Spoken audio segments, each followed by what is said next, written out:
few months.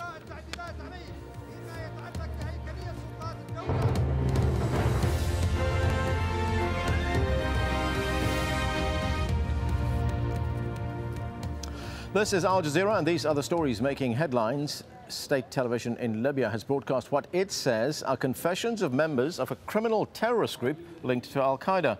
Colonel Gaddafi has blamed Al-Qaeda groups for starting the uprising in Libya. The blindfolded men were said to be arrested in Ras Lanuf.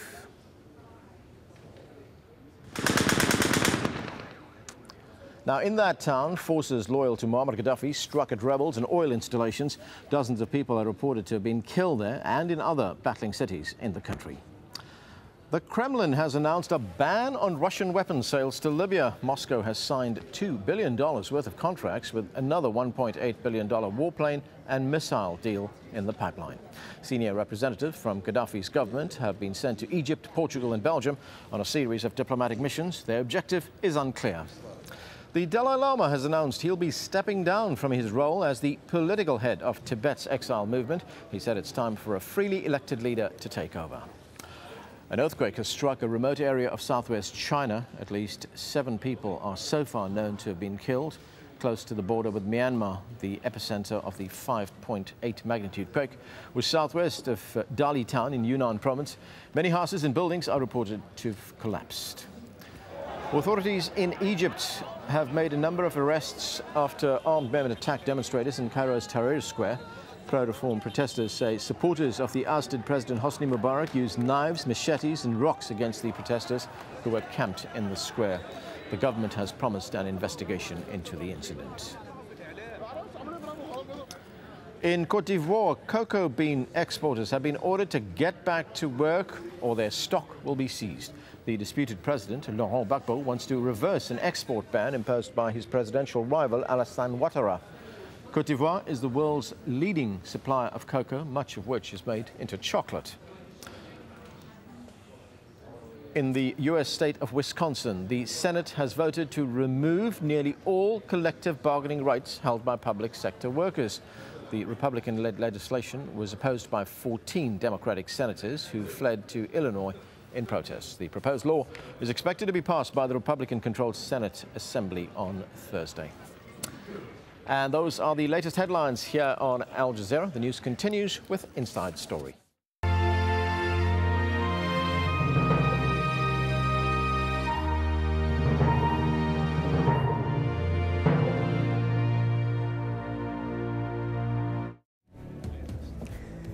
Muammar Gaddafi slams Western countries as they weigh the option of a no-fly zone over Libya and dismisses Libya's rebels as traitors.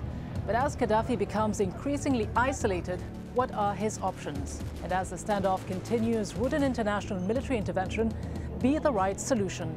This is Inside Story.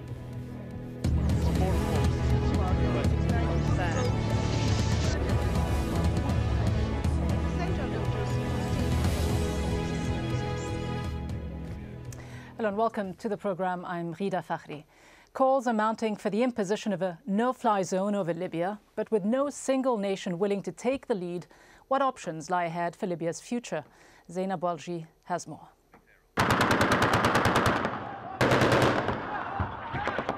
They say it's from the sky that they are most vulnerable. And for Libyan rebels, UN resolutions and asset freezes are not enough. They are increasing their demand on the international community to establish a no-fly zone over Libya, a move supported by the British government, though with caution. Work is going on in NATO on the contingency planning for this, so it is certainly a practical possibility. It has to have, though, the other factors that I was mentioning earlier. It has to have a clear legal base. It has to have the necessary international support, broad support in the region itself. Now, clearly, there are elements of those things there. In terms of, as I mentioned earlier, the statement of the GCC. And clearly the opposition forces in Libya itself have already called for a no-fly zone. So those things are practical, but the broad international support and legal base for it would also have to be there. The White House, too, has made it clear they are considering their next move.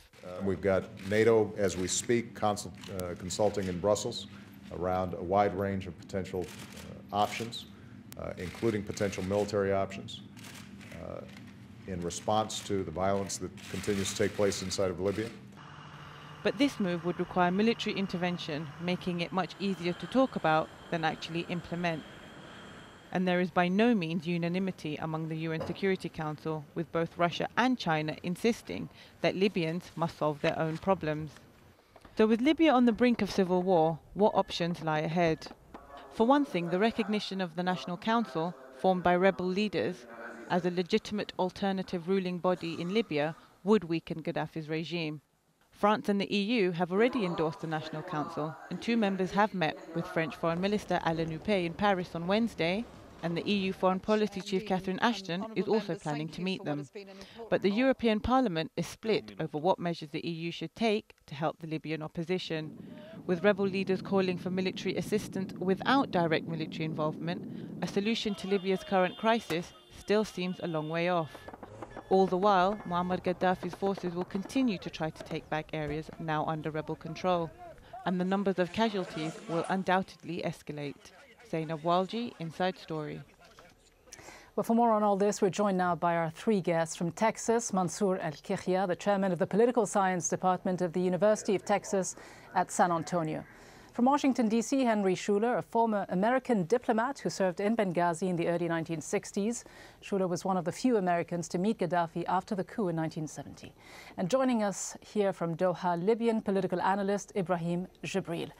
Welcome to you all to this edition of Inside Story. Ibrahim Jibril, as much of the world continues to debate what to do with the situation in Libya, the idea of a no-fly zone is gaining increasing traction, at least in some capitals.